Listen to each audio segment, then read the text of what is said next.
Painted, Painless Learning. Hello students, इस video में हम सोल्व करने वाले हैं एक्सरसाइज 7.1 का सम नंबर 4। बहुत ही आसान है, लेकिन एक चीज़ आपको समझनी पड़ेगी, वो मैं आपको एक्सप्लेन करूंगा, आपको याद रखनी है।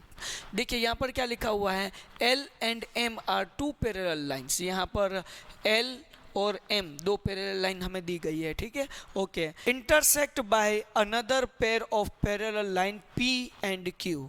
ये दोनों इंटरसेक्ट कर रही है, दो दूसरी पैरेलल लाइंस है P और Q, ठीक है। ओके, आगे बढ़ जाते हैं। Show that ABC congruent triangle CDA। Okay, तो हमें ये शो करना है, क्या शो करना है, तो ABC ये ट्राइंगल में ड्रॉ कर लेता हूँ, ABC ये वाला ट्राइंगल, और दूसरा ट्राइंगल कौन सा है, CDA, तो CDA ये वाला ट्राइंगल, ठीक है। ओके, तो ये दोनों ट्राइंगल जो है कॉन्ग्रुएंट है, हमें प्रूव करना है। बहुत ही आसान है, बहुत ही आसान है। देखिए यहाँ पर in triangle ABC and triangle CDA।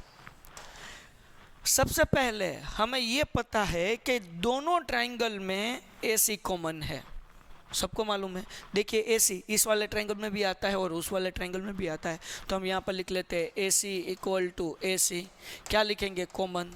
चलो, किसी को कोई डाउट, सर ये कैसे डाउट हो सकता है, बहुत ही सिंपल है। ओके, अब देखिए दूसरी बात, हमें यहाँ पर Z बन रहा है, मैं ये रफ कर रहा हूँ ताकि आप आसानी से समझ पाओ। अब देखिए यहाँ पर अल्टरनेट इंटीरियर एंगल लेने हैं दो बार, ठीक है। पहला अल्टरनेट इंटीरियर एंगल देखिए यहाँ पर, ये देखिए, क्या ये Z बन रहा है। सर आप कहेंगे Z इस तरह से होता है, हाँ, लेकिन इसे भी हम Z कह सकते हैं क्योंकि हमने थोड़ा क्रॉस कर दिया, तो उसे कहेंगे अल्टरनेट इंटीरियर एंगल, ठीक है। ओके, तो ये अल्टरनेट इंटीरियर एंगल बना। तो पहला एंगल कौन सा है, देखिए यहाँ पर एक ये वाला एंगल है और ये वाला एंगल है, तो इनका नाम हम किस तरह से लिखेंगे, BAC, ठीक है। तो मैं यहाँ पर लिख लेता हूँ angle BAC equal to ACD, यहाँ पर लिख लेता हूँ ACD, क्या लिखेंगे, अल्टरनेट इंटीरियर एंगल। चलो, क्लियर है, समझ में आया आप सबको। देखिए ये वाला एंगल और ये वाला एंगल इक्वल होगा, क्यों इक्वल होगा, क्योंकि ये दोनों लाइन पैरेलल है, L और M। जहाँ पर भी जिस समय भी पैरेलल लाइन दी गई है वहाँ पर अल्टरनेट इंटीरियर एंगल आएगा, ये आपको दिमाग में रखना है, ठीक है। ओके, तो ये अल्टरनेट इंटीरियर एंगल है, और एक अल्टरनेट इंटीरियर एंगल है, ध्यान से देखिए, मैं आपको अभी ड्रॉ करके दिखाऊंगा तो आप अच्छी तरह से समझ जाओगे। चलो, ये देखिए उल्टा Z बन रहा है ना, उल्टा Z। देखिए मैं थोड़ा अच्छा कर देता हूँ, ये देखिए, तो ये जो उल्टा Z बन रहा है ये भी क्या है, अल्टरनेट इंटीरियर एंगल है। तो यहाँ पर भी दो एंगल है, देखिए ये वाला एंगल और ये वाला एंगल, ठीक है।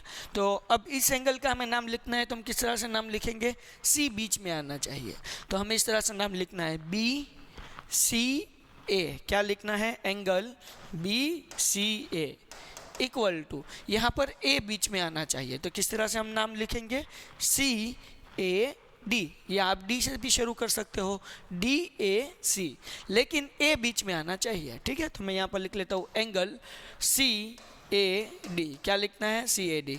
रीज़न क्या लिखेंगे, अल्टरनेट इंटीरियर एंगल। चलो, किसी को कोई डाउट, तो यहाँ पर हमने तीन कंडीशन हमारी फुलफिल हो चुकी है, इसलिए ये दोनों ट्रायंगल क्या हो गए, कॉन्ग्रुएंट हो गए। Therefore triangle ABC congruent triangle CDA, ठीक है। ओके, लेकिन कौन सा रूल्स, देखिए यहाँ पर क्या है, तो कि एक साइड थी और दो एंगल थे, अब ये समझना है। अब देखिए मुझे रूल समझने के लिए किसी एक साइड को ले लेना है, ठीक है। तो मैं इसे ले लेता हूँ ताकि हम आसानी से समझ पाए। ओके बच्चा, अच्छा हो जा, चलो, वेल डन, टन टन तुड़ तुड़ तुड़ तुड़ तुड़ तुड़ तुड़। ओके, चलो, अब देखिए आपको रूल समझने के लिए कोई भी एक साइड सिलेक्ट कर लेनी है, कोई भी रूल इस तरह से नहीं लिख लेना है, या देखिए फॉर एग्जांपल यहाँ पर है साइड एंगल, तो इस तरह से नहीं लिखना है, समझना है। देखिए क्या है, हमारे पास साइड है, साइड कौन सी है, मैं ये रफ कर देता हूँ तो ताकि हमें अच्छी तरह से समझ में आ जाए। ओके, लेट्स गो बच्चा। ओके, चलो, अब देखिए क्या है, AC कहाँ पर है, यहाँ पर। ओके, फिर यहाँ पर क्या है, BAC यानी कि एंगल A है। ओके, फिर BCA तो ये वाला एंगल है। तो अब देखिए रूल्स कौन सा है, तो यहाँ पर दो एंगल है, बीच में साइड है, तो ये इंक्लूडिंग साइड है। क्या है? Including side. तो हम रूल्स क्या लिखेंगे? Angle, side, angle. समझे आप? दो, कोई भी एक साइड, मैंने लेफ्ट साइड ले ली, ठीक है। आप राइट साइड लेना चाहते हो तो इज इक्वल टू कि आप राइट साइड भी ले सकते हो। लेफ्ट साइड ली तो मुझे पता चला साइड कौन सी है? ए सी। एंगल कौन सा है? ए। एंगल कौन सा है? सी। तो ये दो एंगल है और इंक्लूडिंग साइड है, इसलिए एंगल, साइड, एंगल्स। रूल्स अगर आपने गलत लिखा तो आपके मार्क्स कट हो सकते हैं, ठीक है। ओके, इस तरह से ये सब हम सोल्व कर पाएंगे। आशा रखता हूँ कि आप लोगों को ये सब समझ में आया होगा। अगर समझ में आया है तो प्लीज़ लाइक कीजिए, अपने दोस्तों के साथ शेयर कीजिए और चैनल को सब्सक्राइब करना मत भूलना। धन्यवाद। Painted Painless Learning.